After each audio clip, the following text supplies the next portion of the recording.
Rasulullah bersabda, kepada muslim yang berwudu secara sempurna, lalu sholat 2 rakaat dengan wajahnya dan hatinya secara khusyuk, maka surga adalah hadiah baginya. Hadis riwayat Abu Dawud. Dalam hadis ini, Rasul memberitahu kita bahwa sholat harus dilakukan dengan hati yang juga sedang sholat, bukan sedang mengingat pekerjaan, keluarga, dan lainnya. Dan untuk memulai sholat yang khusyuk haruslah dimulai dengan menyempurnakan cara berwudu kita, mulai dari niat hingga cara membasuh anggota tubuh kita. Inilah langkah pertama perwujudan dari sholat yang khusyuk. Dalam firman Allah lainnya, Allah Azza wa Jalla menjelaskan bagaimana kita dapat meraih kekhusyuan dalam sholat. Dan mintalah pertolongan kepada Allah dengan sabar dan mengerjakan sholat.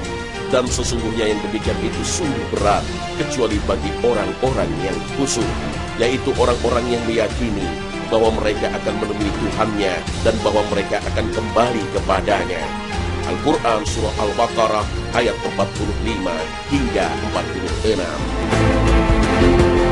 Kematian rupanya telah digariskan sebagai jembatan kesadaran manusia untuk kembali mengingat Allah. Karena dengan mengingat kematian, jiwa setiap manusia akan otomatis terpanggil untuk khusyuk. Orang yang mengingat kematian berada pada titik memiliki keyakinan penuh kepada Allah. Orang yang menyerahkan hidup dan matinya hanya untuk Allah, sehingga semua amal ibadahnya, zakatnya, puasanya, sholatnya benar-benar dirasakan sebagai sebuah perjalanan untuk berkomunikasi secara langsung kepada Allah. Nilai khusyuk akan bertambah jika kita dapat betul-betul memaknai doa dan firman Allah yang kita ucapkan. Saat kita mengucapkan takbir, kita harus benar-benar meyakini takbir itu, bahwa hanya Allah yang maha besar. Sebuah ikrar yang menyatakan kebesarannya. Saat kita membaca surah Al-Fatihah, kita pahami satu persatu kata dalam setiap ayatnya.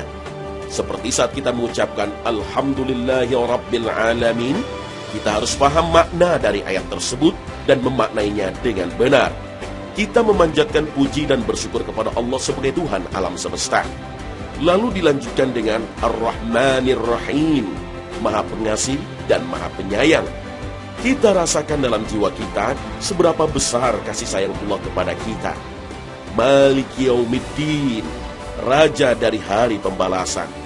Demikian pula dengan setiap ayat lainnya dari surah yang akan kita baca. Kemudian saat kita rukuk, kita menundukkan diri kita sebagai bentuk penghormatan.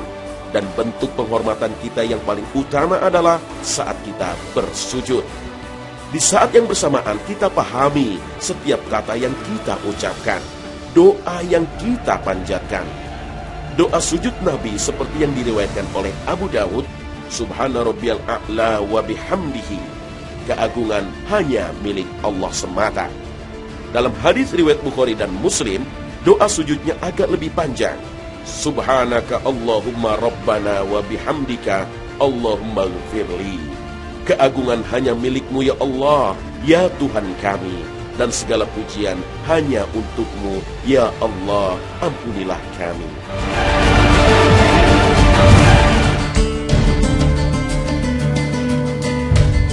Di antara keutamaan sholat yang khusyuk adalah ditinggikannya derajat kita, baik di dunia maupun di akhirat. Allah Azza wa Jalla melihat manusia dari imannya, sehingga kekhusyuan kita dalam melaksanakan sholat menjadi amalan yang utama agar sholat kita dapat diterima. Mereka bertasbih kepada Allah di masjid-masjid yang telah diperintahkan untuk dimuliakan dan disebut namanya di dalamnya pada waktu pagi dan waktu petang.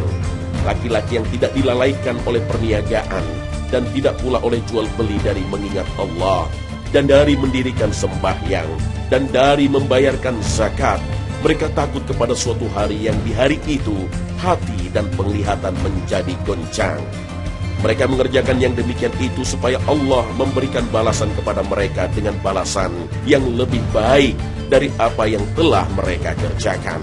Dan supaya Allah menambah karunia-Nya kepada mereka, dan Allah memberi rezeki kepada siapa yang dikehendakinya tanpa batas.